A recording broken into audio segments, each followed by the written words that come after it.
எப்படி தான் சாம்பார் வச்சாலும் ருசியாவே இல்லையா? அப்ப கவலையே படாதீங்க. நான் சொல்றேன், நச்சுன்னு 4 டிப்ஸை மட்டும் ஃபாலோ பண்ணி வச்சு பாருங்க. அப்படி கம கல்யாண வீட்டு சாம்பார் போல இருக்குங்க. ஸோ வாங்க எப்படி செய்யலாம்னு பார்க்கலாம். இதுக்கு பாத்தீங்கன்னா நான் 3 காய்கறிகள் தாங்க இருக்கு. உங்கள்ட்ட எது வேணாலும் எடுத்துக்கோங்க. கத்திரிக்காய், முருங்கைக்காய், அதாவது பீன்ஸ் எடுத்திருக்கேன். இப்போ ஸ்டவ் ஆன் பண்ணிட்டு குக்கிங் ஆயில் 2 ஸ்பூன் சேர்த்துட்டு இந்த காய்கறியை மொதல் டிப்ஸ் வந்து நல்லா வதக்கிடுங்க.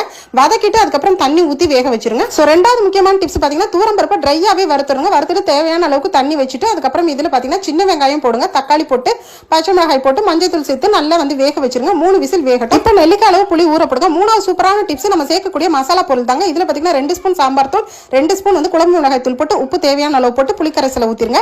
இப்போ இந்த காய்கறி எல்லாம் நல்லா வெந்ததுக்கு அப்புறம் துவரம் பருப்புல சேர்த்துட்டு ஒன்னாவே வந்து கிளறிடுங்க. இப்போ கடைசியா நான் சொல்லக்கூடிய அந்த 4வது டிப்ஸ் தாங்க கமகமன் சாம்பார் வைக்கலாம். பேன்ல என்ன கடுகு உளுந்தம் பருப்பு, கறிவேப்பிலை, அதுக்கப்புறம் பெருங்காயத்தூள், அதுக்கப்புறம் 2 காய்ந்த மிளகாய் போட்டுக்கோங்க. வெங்காயம், தக்காளி இதெல்லாம் போட்டு நல்லா வதக்கி தாளிச்சு இறக்குனீங்கன்னா கல்யாண வீட்டு சாம்பார் கமகமன் ரெடி ஆச்சுங்க. இந்த வீடியோ பிடிச்சிருந்தா லைக் பண்ணி நிறைய ஷேர்